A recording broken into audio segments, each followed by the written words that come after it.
Conflit, la reprise de certains territoires ne se fait pas sans mal. À Mopti, par exemple, les islamistes ont évacué la ville et l'armée malienne contrôle désormais chaque habitant. Persuadé que des djihadistes ont pu se mêler à la population, un climat de peur et de suspicion s'est installé depuis quelques jours. On a même évoqué des règlements de compte et d'éventuelles exactions. Reportage de nos envoyés spéciaux Dorothée Oliéric, Philippe Turpot et Baptiste Rimbert. Ils ont la hantise des djihadistes infiltrés. Le climat est en train de virer à la chasse à l'homme. Qui est rebelle, qui est sympathisant ou collabo?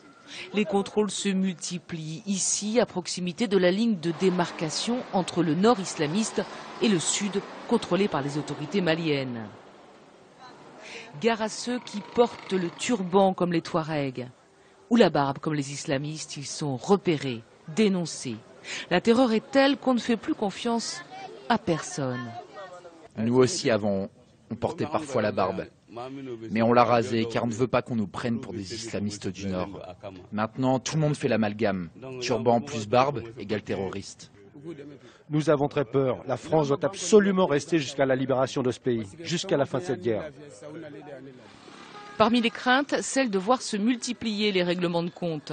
D'ores et déjà, les allégations contre certains éléments de l'armée malienne se multiplient.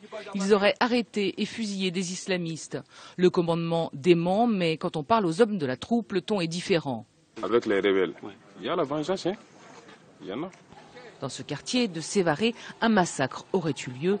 Nous partons à la rencontre du chef du village. Le malaise et la peur sont perceptibles. Vous avez entendu parler? Voilà, même je ne connais pas.